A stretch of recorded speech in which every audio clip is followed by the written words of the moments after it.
श्रोताओं, मैं डायरेक्टर मुकेश गंभीर आज फिर से स्टूडियो में उपस्थित हूँ और मेरे साथ हमारे बहुत ही prestigious member major general Ashwini Shrivas आज हमारी विशेष रिक्वेस्ट पर हमारे स्टूडियो में पधारे हैं। साथियों, पिछली बार यूक्रेन और रशिया के संबंधों को लेकर, उनके युद्ध की स्ट्रैटेजी को लेकर हमने आपस में बातचीत करने के पश्चात मैंने मेजर जनरल अश्विनी से ये गुजारिश की कि आज हर हिंदुस्तान और पाकिस्तान के जो संबंध हैं उनके बारे में ज़्यादा जानने को इच्छुक है। तो मेजर जनरल अश्विनी ने मुझे एश्योरेंस दी कि नेक्स्ट हमारी जो सिटिंग रहेगी वो हिंदुस्तान पाकिस्तान के रिलेशन पे ही बात पे रहेगी। तो आज मैं और प्रवीण वैद दोनों मिलकर मेजर जनरल अश्विनी से गुजारिश करेंगे कि वो आज का पूरा समय पाकिस्तान और हिंदुस्तान के रिलेशन पर बात करते हुए अपना समय देंगे। सर, आपका बहुत बहुत स्वागत है। आप हमारी रिक्वेस्ट पे हमारे स्टूडियो में आते हैं और मैं समझता हूँ ये आपका विशेष प्रेम और योगदान है हमारे रेडियो के लिए कि आप हमारे लिए समय निकालते हैं। तो सर, इस बदलते संदर्भों में पाकिस्तान की स्थिति विज़ हिंदुस्तान के and particularly after the change of government there, क्या आप ब्रीफली हमें बताना चाहेंगे? उसके बाद हम आपसे आगे बातचीत करें। हाँ बिल्कुल। देखो, एक तो मुकेश साहब, सबसे इम्पोर्टेंट चीज ये है जी, आज जो है फाइनेंशियल क्राइसिस में ज्यादातर देश जा रखे हैं। अगर आप भारत के चारों तरफ देश देखें, चाहे वो पाकिस्तान है, चाहे वो श्रीलंका है, चाहे किसी हद तक नेपाल है जी, और म्यांमार तो है ही, हाँ, एक बांग्लादेश को छोड़ के जी, सभी की फाइनेंशियल कंडीशन अच्छी नहीं है। और अभी आपको पता है श्रीलंका तो बिल्कुल बुरी हालत है, फाइनेंशियल इतना कमजोर हो गया है कि उसके पास ना फ्यूल, ना फूड और ना फर्टिलाइजर पैसे नहीं है। इन्फ्लेशन रेट बड़ा हाई चला गया है, हाँ, और मदद दे रहा है भारत देश उसको जी, मगर फाइनेंशियली टूटने के कगार पे जी। मगर अगर आप पाकिस्तान की तरफ ध्यान दें, वो भी कोई खास पीछे नहीं है, उसके भी हालात बहुत खराब है। अगर हम पाकिस्तान की बात करें जी, तो पाकिस्तान के अंदर आज 186 बिलियन डॉलर का कर्जा है। ओके। और उसको 4 बिलियन डॉलर हर साल चाहिए जो लोन लिया है उसका इंटरेस्ट देने के लिए। ठीक। 62 बिलियन डॉलर उन्होंने चाइना पाकिस्तान इकोनॉमिक कॉरिडोर में लगाया है, जिसका लोन चीन ने दिया है जी। और आज की तारीख में उनका जो इन्फ्लेशन है वो डबल फिगर पे है जी। फॉरेन रिजर्व घट के 6 बिलियन डॉलर करीब रह गया है जी। वो एक महीने का इंपोर्ट भी नहीं दे सकता जी। और हो क्या रहा है कि इनके इंपोर्ट्स बढ़ते जा रहे हैं जी, और एक्सपोर्ट ऑलमोस्ट निल हो गए हैं जी। इन्वेस्टमेंट आ नहीं रही जी। तो ऐसे में बिल्कुल हालात खराब हैं। और इनका जो रुपी है, पाकिस्तान रुपी, हाँ, लास्ट 2 साल में 40% से ज्यादा गिर गया है जी। वहां पर आज की तारीख में फ्यूल और की कीमतें बहुत बढ़ गई हैं, स्काई रॉकेटिंग है जी। खाना पीना बहुत ज्यादा बढ़ गया है, अनएम्प्लॉयमेंट बहुत ज्यादा है जी। ऊपर से करप्शन ज्यादा है, लॉ एंड ऑर्डर प्रॉब्लम है जी। तो सच्चाई ये है, आज पाकिस्तान जो है बुरी हालात में है, पॉलिटिकली भी और फाइनेंशियली। बिल्कुल बिल्कुल। प्रवीण, मैं सर से एक बात जानना चाह रहा हूँ कि सर, आप जरा इस बात को थोड़ा सा और गहरे में स्पष्ट करें कि जब भी कोई पाकिस्तान में सरकार आती है, चाहे वो भुट्टो की रही, चाहे उसके बाद मिलिट्री का वो रहा, और उसके बाद इमरान खान की रही, और अब नए प्रधानमंत्री बने, सर, इन सब को अपनी इकोनॉमिक डिटोरिएशन नजर आ रही है, हो भी रही है, वर्ल्ड में भी नजर आ रही है। लेकिन ये क्यों सरवाइव करना चाहते हैं हिंदुस्तान के कश्मीर के इशू को ताजा करके? इनको क्या ये नहीं समझ आता कि अल्टीमेटली इनकी पब्लिक कल को इनका गला पकड़ेगी और पूछेगी कि तुमने हमारी एजुकेशन के लिए, तुमने सोशल स्ट्रक्चरिंग के लिए, तुमने मेडिकल एस्टेब्लिशमेंट के लिए क्या किया। वो एक ही चीज़ को फीड करते हैं और या तो उनका टेररिज्म है और या कश्मीर मुद्दे की बात करके कि जी कश्मीर हमारा है, कश्मीर हमारा है। तो इसके बारे में गहरे में सर आपके मैं हाँ। एक बीच में सर इंटरफेयर करूंगा। मेरे को बड़ी हैरानी होती है सर, एक क्रिकेटर है उनका अफरीदी, जो कि काफ़ी फ्रेंडली रहा है हमारे क्रिकेटर के साथ, और जब पाकिस्तान की बात आती है, श्रीलंका की JNK की बात आती है, वो इतनी ज़्यादा बकवास करता है, समझ नहीं आती। Why this so? On the one side you are friendly to our cricketers, और जब पाकिस्तान के JNK के बारे में बोलना है आप बोलते चले जा रहे हो। तो इनका सर्वाइवल इसी पर है या उसको कुछ नहीं करना, exactly. उसको कुछ लेना देना नहीं है, बट वाई स्पीकिंग। बिल्कुल, देखो पहले तो हमें समझना पड़ेगा कि क्या पाकिस्तान का वजूद है। देखो आज की तारीख में पाकिस्तान की जो है मिलिट्री वो वहाँ रूल करती है, डायरेक्टली या इनडायरेक्टली। यस, अभी डायरेक्टली नहीं है तो इनडायरेक्टली कर रही है अभी पर हाँ कि वहाँ पर all authority are with Pakistan army और उसकी रिस्पॉन्सिबिलिटी है आज की तारीख में। और ये सच्चाई है कि पाकिस्तान की आर्मी चाहती है कि उसका वजूद रहे। उसका वजूद तभी रहेगा जब वो एंटी इंडियन स्टांस रखेगा। अगर आप देखें कि आज की तारीख में जो पाकिस्तान है उसकी जो साइज हमारे से 1/8 है, उसकी पॉपुलेशन हमारे से 10 गुना कम है, उसकी जो इकॉनमी हमारे से 50 गुना कमज़ोर है, मगर उनकी फ़ौज जो है 80% है। इतनी बड़ी फ़ौज का वो क्या कर रहे हैं?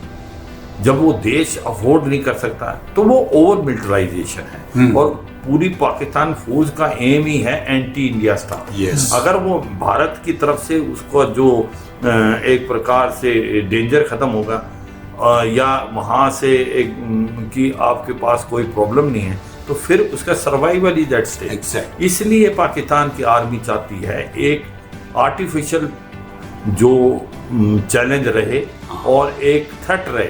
वो ये बोलते हैं कि इंडिया इज अ थ्रेट और ये थ्रेट आ रही, ये आर्टिफिशियली क्रिएटेड थ्रेट है पाकिस्तान आर्मी की अपने सर्वाइवल की। Yes. और हो क्या रहा है, जब से पाकिस्तान की आर्मी जो डीप स्टेट है वो कार्रवाई कर रही है तो वो चाहती है कि ज़्यादा से ज़्यादा खर्चा फौज पे हो। इतनी बड़ी फौज उन्होंने खड़ी कर दी है, इतने ज़्यादा हथियार रखे हुए हैं।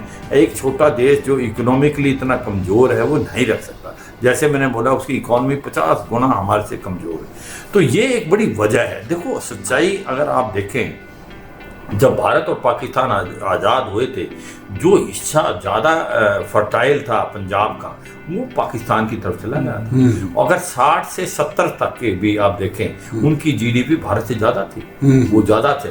मगर जब से ये मार्शल लॉ आना स्टार्ट किया, आर्मी का रूल स्टार्ट हो गया 58 से, तब से बदल गए हैं। और उसके बाद जो सबसे बड़ा बदलाव आया ये ज़िया-उल हक के टाइम में, जब आतंकवाद को ये पालना स्टार्ट करे, जब से आतंकवादियों को इन्होंने सहारा देना स्टार्ट किया है, चाहे वो लश्कर तोबा या जैसे मोहम्मद भारत की तरफ भेजते हैं, अल-कायदा और जो तालिबान है उसको आप अफगानिस्तान की तरफ दिया, इस्लामिक स्टेट खोरासान। तो हो क्या गया है कि पाकिस्तान अंदर से खोखला। वो जब उसने एक बड़ा अच्छा कमेंट पास किया था हिलरी क्लिंटन, जब वो सेक्रेटरी ऑफ स्टेट थी ओबामा में, कहता भी अगर आप सांप पालेंगे तो एक दिन ये सोच के कि पड़ोसी को काटेगा, एक दिन आपको भी काटेगा। तो सच्चाई ये है कि आज पाकिस्तान अपने ही बनाए हुए पिंजरे में प्रॉब्लम में आ गया है। और सच्चाई ये है कि आज उसकी फाइनेंशियल कंडीशन बड़ी कमज़ोर है और वो फंस गया दलदल में, उससे निकल नहीं पाएगा। और आतंकवाद इतना बड़ा फैल गया वहाँ। देखो वर्ल्ड के अंदर कहीं भी आतंकवाद की घटनाएं होती हैं तो उसकी रूट्स पाकिस्तान में मिलती है। आज जो 1000 बड़े बड़े टेररिस्ट हैं उसमें से 80% टेररिस्ट पाकिस्तान में हैं। तो ये सच्चाई है कि आज पाकिस्तान जो है टेररिस्तान बन गया है। पाकिस्तान की आर्मी जो है वो फॉरेन अफेयर्स और मिलिट्री अफेयर्स रूट करती हैं। तो उन्होंने एक आर्टिफिशियल क्रिएट एक थ्रेट पैदा की हुई है भारत की अपने वजूद और अपने फायदे के लिए। तो अब पाकिस्तान बढ़ नहीं पाएगा। अब पाकिस्तान ने इकोनॉमिकली इतना कमजोर हो गया है, वो देश जो 60 से 70 की स्थिति में भारत से अच्छा जीडीपी था, आज वो टूटने के कगार पे है। इनको अकल कब आएगी सर? अभी तो ऐसा बिल्कुल ठीक कह रहे हो। अब अकल का तो लग नहीं रहा, क्योंकि देखो वो क्या है, उनका पॉलिटिकल स्ट्रक्चर भी नहीं डेवलप हो पाया। वो भी डिपेंडेंट हो गया पूरे के पूरे मिलिट्री पर। जो मिलिट्री चाहती है वो प्राइम मिनिस्टर आता है, ना कि अवाम जो चाहता है। अभी जिस प्रकार से पहले इमरान खान को लेके आई फौज, इसकी पाकिस्तान तहरीक इंसाफ, उसके बाद उनको लगा कि भाई Imran Khan is no good for them, उसको बदल दिया। अब वो लेके आए PMLN के शहबाज शरीफ को। अब बहुत ज़्यादा डिस्टर्बेंस चला है, क्योंकि ऐसा लगता है जिस प्रकार से क्राउड पुल कर रहा है, इमरान खान फिर भी पॉपुलर है, वो अभी इलेक्शन चाहता है। तो एक प्रकार से बहुत ज़्यादा लॉ एंड ऑर्डर की स्थिति खराब है और सिविल वार की तरफ पाकिस्तान जा रहा है। ये एक बड़ी दुख की बात है। अब पॉइंट आता है, क्या ये सिचुएशन भारत के लिए ठीक है? देखो, एक तरफ से तो आप कहो कि भी जितना पाकिस्तान कमजोर हो उतना अच्छा वो भारत के लिए, मैं मानता हूँ। मगर ये भी सच्चाई है, अगर इंस्टेबिलिटी आती है तो इंस्टेबिलिटी पूरे रीजन में आएगी, वो भारत के लिए अच्छा नहीं। तो ये भी सच्चाई है कि हम नहीं चाहते कि स्टेबल इंस्टेबिलिटी पाकिस्तान में आए। स्टेबल पाकिस्तान हमारे लिए बेटर है। ठीक। इवन ये ऐसा लगा था जब ये इमरान खान गया कि अब शायद नवाज शरीफ आ जाएगा, बिकॉज मोदी जी ने नवाज शरीफ के साथ कुछ अच्छा दोस्ताना करा था, तो शायद चेंज आएगा, पर लग नहीं रहा कि ऐसा कुछ होगा। बिल्कुल, देखो ऐसा है कि नवाज शरीफ और शहबाज शरीफ तो दोनों भाई। पॉइंट ये है कि क्या आज जो गवर्नमेंट है वो सरवाइव कर सकती है इकोनॉमिकली? जैसे मैंने बताया कि आज उनकी फाइनेंशियल कंडीशन बड़ी कमजोर है और प्रॉब्लम आ रही है इमरान खान की जो पाकिस्तान तहरीक इंसाफ और अभी जो प्रेजेंट गवर्नमेंट है PMLN की, शहबाज शरीफ और PPP की। अब है ग्राउंड पे पॉपुलैरिटी ऐसा लगता है कि कहीं ना कहीं अभी भी इमरान खान की है। और दूसरा भी बहुत कम है शायद। हाँ, दूसरा एक और भी इम्पोर्टेंट चीज है, कहीं ना कहीं पहली बार ऐसा लग रहा है इसके फौज के अंदर भी दरारें हैं और फौज में दो ग्रुप बन गए हैं। एक तो क्या नाम है जो जनरल बाजवा का है और एक है जो आसिफ हमीद है जो पहले DG/ISI थे। हाँ जी। और वो अभी पेशावर के कोर कमांडर हैं और इमरान खान के बहुत नज़दीक थे। लेफ्टिनेंट जनरल आसिफ हमीद को ही भेजा गया था अफगानिस्तान में जब ये तालिबान की गवर्नमेंट बनी थी। तो वो चाहते इमरान खान की वो अगले चीफ बने जब नवंबर के अंदर जनरल बाजवा रिटायर होते हैं। मगर ये बात नहीं खटकती जो जनरल बाजवा को। तो ये एक मेन रीजन था आपस में इमरान खान और जनरल बाजवा के बीच में रिफ्ट होने का। और अभी भी ऐसा लगता है कि डिवाइड है पाकिस्तान की आर्मी में और जो ज़्यादातर रिटायर्ड फौजी हैं उनका भी झुकाव कहीं ना कहीं सुनने में आया है इमरान खान की तरफ। तो एक प्रकार से बड़ी पिक्युलियर सिचुएशन आ रही। जी। बट इमरान खान जाते जाते तो बड़ी इंडिया की प्रेस कर रहा था और जैसे सीट पर आएगा तो अगेन देखो वो प्रेज नहीं कर रहा था, वो एक अपने आप को बता रहा था। नहीं, वो अपने आप को मसीहा बता रहा था। उसने बोला कि देखो एक भारत देश है जो खुददार है, जो कि मोदी है उसका प्राइम मिनिस्टर, उसके ऊपर कोई उंगली नहीं उठा सकता। वो अमेरिका के साथ भी दोस्त है, रूस से भी तेल खरीद रहा है, क्वाड का भी मेंबर है। और कहता कि इसलिए बता रहा था, वो कह रहा था कि अगर भारत के अंदर मोदी है तो पाकिस्तान में इमरान खान है, ऐसा और नहीं है कोई। एक्चुअली वो कंपैरिजन वो दिखा रहा था कि और किसी के अंदर नहीं, और सब बिकाऊ है। मैं हूं कि जिसने यूएस से भी पंगा लिया, क्योंकि यूएस ने कॉन्स्पिरेसी से मेरी गवर्नमेंट को चेंज किया। तो वो कहीं ना कहीं अपने आप को दिखा रहा है कि भाई मैं एंटी करप्शन का मसैया हूँ और मैं देश में चाहता हूँ कि देश आगे बढ़े, मगर ये कॉन्स्पिरेसी है मेरी गवर्नमेंट को चेंज कराने की। मगर वो सच्चाई ये है कि वहाँ की जो मिलिट्री है वो किसी गवर्नमेंट को रुकने नहीं देती और उनका अब सर्वाइवल एंटी इंडियन सेंटीमेंट हाँ, जबकि ये सच्चाई है, अगर रिलेशन भारत और पाकिस्तान के इम्प्रूव होते हैं, अगर भारत और पाकिस्तान के बीच में ट्रेड होता है, तो भारत को तो कोई खास फायदा नहीं होगा। भारत की इकॉनमी बहुत बड़ी है, भारत के बहुत बड़े ट्रेड पार्टनर हैं, मगर पाकिस्तान को बहुत फायदा होगा क्योंकि इसकी इकॉनमी बड़ी कमज़ोर है और पाकिस्तान अगर भारत से सामान जाता है तो बहुत ज़्यादा सस्ता होगा, डिस्टेंस कम है, तो ऐसे में उसको बहुत फायदा है, मगर वो होने वाला मुझे नहीं लग रहा। मेजर साहब, एक और एस्पेक्ट पे जरा आप रोशनी डालें। पिछली सरकार में इमरान खान की गवर्नमेंट में अक्सर इनके कई मंत्रियों ने खुले में ये कहा कि भाई हम न्यूक्लियर कंट्री हैं, हमारे पास बड़े बम हैं, और वो जो ऑफ कोटेड स्टेटमेंट थी कि हमारे पास आधा किलो के पाव के भी हमारे पास न्यूक्लियर बॉम्ब हैं।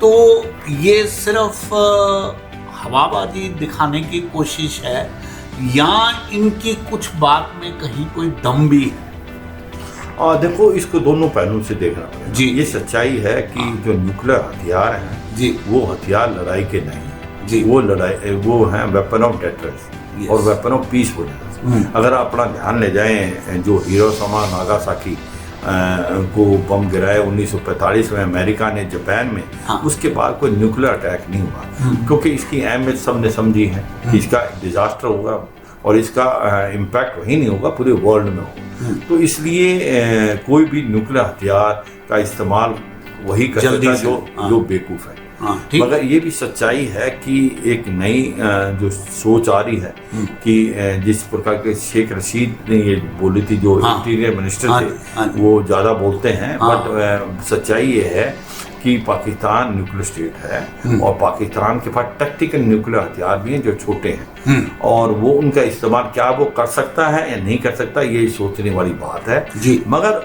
वो क्या वो किसी टेररिस्ट के हाथ में लग सकते हैं, ये बार बार भारत ने बताया है कि कहीं ऐसा ना हो कि न्यूक्लियर कमांड स्ट्रक्चर कहीं पाकिस्तान का कमजोर हो और ये छोटे से छोटे जो न्यूक्लियर हथियार की बात है, कहीं ऐसा ना हो आने वाले समय में ये किसी टेररिस्ट ग्रुपों के हाथ में लग जाए तो ये एक डिजास्टर होगा वर्ल्ड। तो ये बात तो अभी भी है, भारत ने इसकी तरफ ध्यान दिलाया है, मगर क्या Pakistan as a state nuclear हथियार का इस्तेमाल कर सकता है, वो मुझे लगता है चांसेस बहुत कम है। उसकी वजह ये है कि उसको मालूम है कि एक चीज होती है म्यूचुअल अश्योर्ड डिस्ट्रक्शन और सेकंड स्ट्राइक कैपेबिलिटी। उसको पता है कि अगर वो न्यूक्लियर हथियार का इस्तेमाल भारत के साथ कर लेगा तो भारत की काबिलियत है और कैपेबिलिटी है कि सेकंड स्ट्राइक की, और भारत हवा से भी, जमीन से भी, समुद्र से भी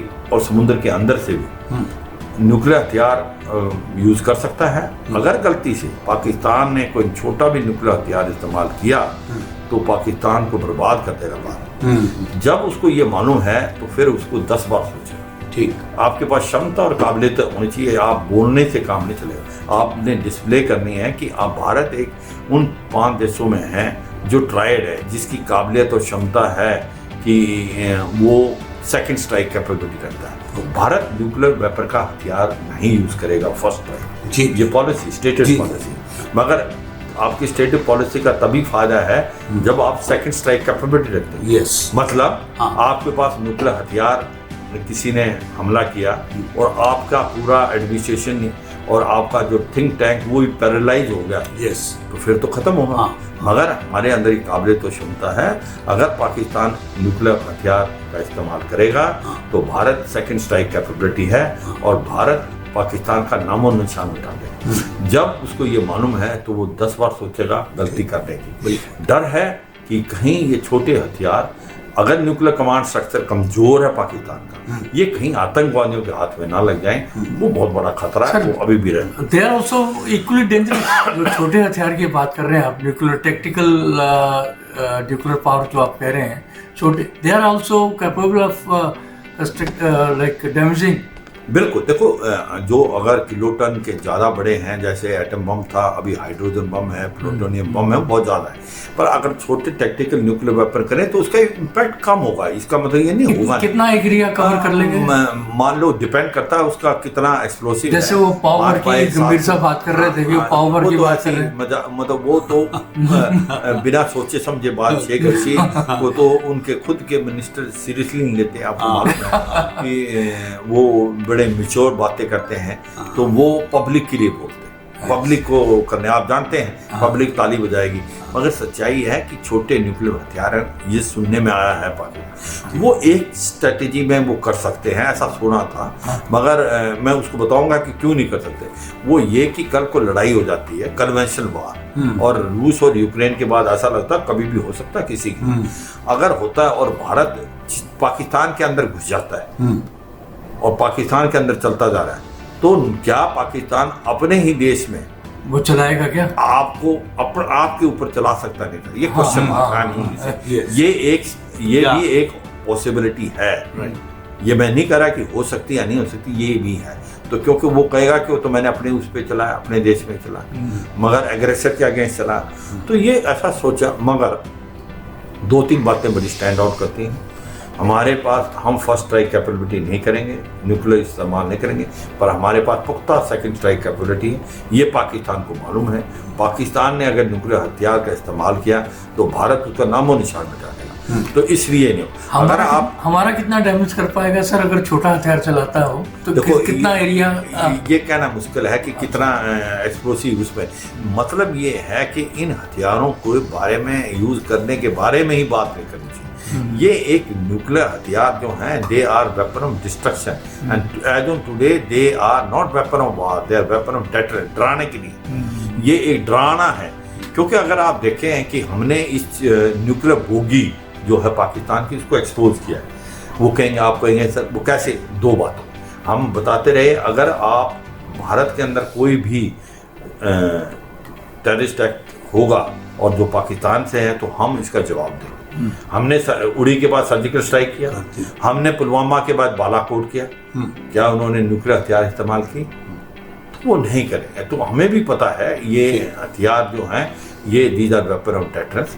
मगर ये सच्चाई है कि ये घबराहट हमें भी रहती है, और ये हमने बार बार हर फोरम में बताया इंटरनेशनली कि अगर छोटे छोटे हथियार भी आतंकवादियों के हाथ में पड़ गए पाकिस्तान में, क्योंकि इनका कमांड स्ट्रक्चर ठीक नहीं है, तो वो पूरे वर्ल्ड के लिए खतरा हो सकता है। अब आप देखें सर, अगर हम एनालाइज करें Pakistan विज़ India plus international situation, तो इस समय मोदी जी ने बहुत स्ट्रेटजिकली सारे वर्ल्ड को बता दिया है कि जितनी भी टेररिस्ट एक्टिविटीज़ हैं उनका जन्मदाता पाकिस्तान है। इसके अलावा इकोनॉमिकली वीक हो गया, ये लोन मांगता फिर रहा है, इसको पूरी तरह से कोई ओन नहीं करता, और इनके अपने मुस्लिम कई गुटों में भी इसका वो स्थान नहीं रहा जो कभी पहले हुआ करता था। तो कहीं से तो पाकिस्तान बहुत डिमोरलाइज फील कर रहा है। लेकिन जैसे प्रवीण वैद जी ने भी कहा कि ये बाज कब आएंगे, ये बात नहीं समझ आ रही कि इतना नुकसान अपना ये करवा बैठे हैं। बीच बीच में आवाज़ आती है कि भाई हिंदुस्तान हमारा पड़ोसी देश है, हम इनके साथ अच्छे संबंध रखना चाहेंगे, लेकिन वो सिर्फ बात की बात रह जाती है और आगे कोई कदम नहीं बढ़ाया जा सकता। तो मुझे लगता है, मैं आपकी राय जानना चाहूँगा कि इस उसमें आने वाले समय में कोई आशा की उम्मीद है या अभी इसी ढंग से सब कुछ चलता है? मैं एक और ऐड करना चाहूँगा, अब तो इनके अपने जर्नलिस्ट जो इनके अपने बंदे थे वो भी क्रिटिसाइज करने लग गए हैं। स्टिल इनको अकल नहीं आ रही। अगर आप यूट्यूब पर इनके सिटीज़ का वीडियोस देखिए, वो पुराने टाइप की बसेस जो हमारे यहाँ कभी चला करती थी 47 में, अभी उसी से गुजारा कर रहे हैं। रिक्शा वैसी चल रही है, कोई कंट्री का कहीं नजर नहीं आ रहा। भारत हमारा दुश्मन है। देखो सच्चाई ये है कि आज पाकिस्तान अकेला पड़ गया है। पाकिस्तान के साथ कोई देश नहीं खड़ा एक्सेप्ट आप सोचो कहीं हिसाब से चीन, कुछ हिसाब से टर्की और कहीं मलेशिया। और वो भी सर एक्सप्लॉइट कर रहे हैं। हाँ ठीक, बिल्कुल ठीक आप जो बता रहे हो कि बिल्कुल है, उनका अपना मतलब है। यस। आज मुस्लिम वर्ल्ड में इनका कोई साथी नहीं है। Yes. सऊदी अरेबिया यूएई पल्ला झाड़ चुके हैं। हाँ। कटोरा लेके ये जा रहे हैं, पैसा लेने के लिए कोई दे नहीं रहा। Yes. IMF और वर्ल्ड बैंक ने बोला है आपको लोन नहीं मिलेगा फर्दर जब तक आप रीस्ट्रक्चर नहीं करेंगे अपने टैक्सेस को, Yes. सब्सिडीज को कम करोगे। अभी उन्होंने पेट्रोल और डीजल पे किया है, इतने अनपॉपुलर हो जाएंगे, इन्फ्लेशन बढ़ेगा। तो आज की तारीख में वो फाइनेंशियली बहुत कमजोर हैं जी। और सच्चाई ये है कि क्या वो बदलेंगे। अब पॉइंट ये है कि जब ऐसी हालात में जो बता रहे हो आप कि बार बार टेररिस्तान बन गया है, तहरीके तालिबान पाकिस्तान जो है बड़ा बोल्ड हो रखा है, वो बार बार अटैक कर रहा है। बलूचिस्तान लिबरेशन आर्मी जो है वो एक जेन्युइन फ्रीडम स्ट्रगल है, वो बड़ी तेज हो रखी है। वो सोचते हैं, अभी लोग समझ गए हैं स्पेशली बलूचिस्तान में कि ये जो चाइना पाकिस्तान इकोनॉमिक कॉरिडोर बनाया है ये चीन का अपना फायदा है। चीन को बिजली मिलेगी, चीन को ट्रांसपोर्टेशन के लिए रोड मिल गई है ग्वादार से सिंजा, पर पाकिस्तान को कोई फायदा नहीं है। एम्प्लॉयमेंट पाकिस्तान को नहीं मिली, तो वो अभी चीन पाकिस्तानी के साथ साथ चीनियों को भी एक प्रकार से टारगेट कर रहे हैं। पर सच्चाई ये है क्या पाकिस्तान बदलेगा, पॉइंट आपका ये Yes. और मुझे लगता नहीं आने वाले समय में पाकिस्तान बदलेगा। उसकी वजह है सिंपल, पाकिस्तान की आर्मी नहीं चाहती बदले। पाकिस्तान की आर्मी का होल्ड पाकिस्तान में है तो वो एंटी इंडिया स्टांस, एक आर्टिफिशियल उन्होंने जो सरकार तैयार कर रखा है, आर्टिफिशियल एक डेंजर और एक दुश्मन बना रखा है भारत कि अगर हम कमजोर है तो भारत आपको हड़प लेगा। Yes. इसको करके उनका वजूद है और ये एक गलत सिनेरियो है। Yes. और भारत की जो फौज है वो अच्छे रिलेशन चाहती है। भारत की फौज एक डेमोक्रेटिक कंट्री की फौज है जहाँ पर सिविल गवर्नमेंट चलती है। Yes. और भारत की जो सिविल गवर्नमेंट है वो चाहती है कि स्टेबिलिटी आए पाकिस्तान में, पाकिस्तान बढ़े। मगर जैसे हालात हैं और जैसे पाकिस्तान की आर्मी का पूरा कंट्रोल है, मुझे लगता नहीं आने वाले समय में कोई बदलाव आएगा। और जो आप कश्मीर का बार बार बात कर रहे हो तो उसको तो आप क्वेश्चन पूछेंगे इसका? नहीं आप ठीक। तो कश्मीर का अभी ये पॉइंट ये है कि देखो जब भारत और पाकिस्तान अलग अलग हुए थे तो उस टाइम कश्मीर जो था वो इंडिपेंडेंट था और एक स्टैंड स्टिल TTP साइन की पाकिस्तान ने जो जम्मू एंड कश्मीर के साथ जो भारत ने नहीं की थी। और पता है 22 अक्टूबर 1947 को जो रेडर थे वो पाकिस्तान ने भेज दिया और अटैक कर दिया।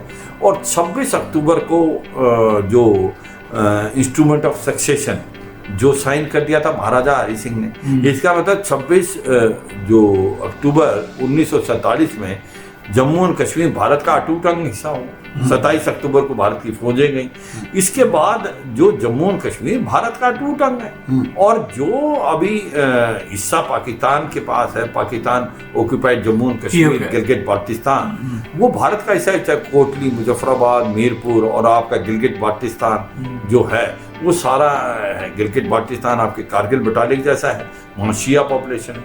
ये जो है वो हिस्सा हमारा है, हमारे पास आना चाहिए। अब हम करते हैं एनालिसिस कि जो हिस्सा इनके पास है, जो हिस्सा हमारे पास है, इनमें क्या फर्क है। जो हिस्सा भारत के पास है वो बहुत डेवलप हो चुका है, वहाँ पर उन्नति आ रही है, वहाँ पर ग्रास रूट लेवल पे डेमोक्रेसी है, डिस्ट्रिक्ट डेवलपमेंट काउंसिल इलेक्शन है, पंचायत इलेक्शन हुए हैं, वहाँ पर इन्वेस्टमेंट बहुत ज़्यादा आ रही है जब से आर्टिकल 317 और 35A को अब्रोगेट किया है। सऊदी अरेबिया, UAE जैसे देश वहाँ इन्वेस्ट करना चाहते हैं, मूर्ख तो है नहीं। अगर ये डिस्प्यूटेड एरिया तो वहाँ क्यों करेंगे। वहाँ पर मेडिकल कॉलेज, इंजीनियरिंग कॉलेज खुल रहे हैं, वहाँ पर इंडस्ट्रीज लग रही हैं, वहाँ पर होटल आने हैं, रिकॉर्ड टाइम का टूरिज्म हो रहा है, टनल बननी है। हम भारत ऐसा देश है, जम्मू एंड कश्मीर ऐसा है, वहाँ पर आपकी बिजली, पानी, सड़कें, उसके बाद आपकी वहाँ पर रेलवे चली गई है, अब बनिहाल टनल बन जाएगी। तो और मेरा मतलब ये एक पैकेज है भारत का। जम्मू एंड कश्मीर कम से कम 50 साल आगे निकल गया है, पाकिस्तान ऑक्यूपाइड जम्मू एंड कश्मीर और गिलगित बाल्टिस्तान। अब हो क्या रहा है, अब आवाज़ वहाँ से आ रही है, वो नहीं चाहते कि वहाँ का हिस्सा रहे। वो सोच रहे हैं कि हम तो मारे गए, हमें एक तो सेकंड क्लास सिटीजन माना जाता है, हमारे पास ना बिजली, ना पानी, ना सड़कें, हमारे पास खाने को नहीं है, और भारत में जो जम्मू और कश्मीर है वो बहुत आगे निकल गया। तो वो लोग कह रहे हैं कि हमें भारत के साथ मिलना है। हाँ। ये एक बड़ी नया बदलाव आया है और ये मुझे लगता है आने वाले समय में वो चीज़ होके रहेगी, क्योंकि भारत का हिस्सा है, भारत में आना चाहिए, वो आएगा और ये सच्चाई है। आज की तारीख में जो पाकिस्तान है वो एक्सप्लॉइट कर रहा है इस इलाके में। अगर आप देखें पाकिस्तान को, तो पाकिस्तान का पंजाब के अलावा कोई लोग वहाँ खुश नहीं। सिंध के अंदर कराची सिंध सब परेशान है। वो चाहते हैं कि हम अलग हों। बलूचिस्तान वो उन्होंने हड़पा हुआ है, बलूचिस्तान लिबरेशन। खैबर पख्तूनख्वा जो पश्तून है वो अफगानिस्तान के साथ मिलना चाहते हैं। पाकिस्तान ऑक्यूपाइड कश्मीर और गिलगित बाल्टिस्तान वो भारत के साथ मिलना चाहते हैं। वहाँ की जो मेन नदी है, जो नीलम नदी है मुजफ्फराबाद में, जो कि सोर्स ऑफ इरिगेशन वाटर है, पाकिस्तान ने उसका मुंह मोड़ के पंजाब की तरफ कर दिया। तो मतलब कि इन लोगों को उन्होंने अंडर डेवलप किया है, इनको एक प्रकार कोई सुविधाएं नहीं दी हैं। तो आज वहीं से आवाज़ आ रही है कि वो भारत का हिस्सा बनना चाहते हैं। और भारत का जम्मू और कश्मीर, अभी आपको मालूम है कि डीलिमिटेशन का प्रोसेस खत्म हो गया, अभी इलेक्शन होंगे और इलेक्शन के बाद फिर इसको स्टेटहुड मिलेगा। और इंशाल्लाह जैसे सिचुएशन है आने वाले समय में जम्मू और कश्मीर भारत का ताज तो है, वो मुझे लगता है फर्स्ट सेकंड थर्ड स्टेट में बन के आएगा, क्योंकि वहाँ पर हर चीज़ की डेवलपमेंट काफ़ी है। तो साथियों, हमने आज पाकिस्तान हिंदुस्तान के रिलेशंस के बारे में अलग अलग पहलुओं की बात की। मेरा ये मानना है कि बहुत स्पष्टता से और गहराई से मेजर जनरल अश्विनी ने हमें ये सारी बात स्पष्ट की है। हम ये चाहेंगे कि आपका अगर कोई प्रश्न हो, किसी तरीके की और क्लैरिफिकेशन आप चाहते हैं, तो आप हमें व्हाट्सएप करके रेडियो बूस्ट के माध्यम से आप संपर्क कर सकते हैं।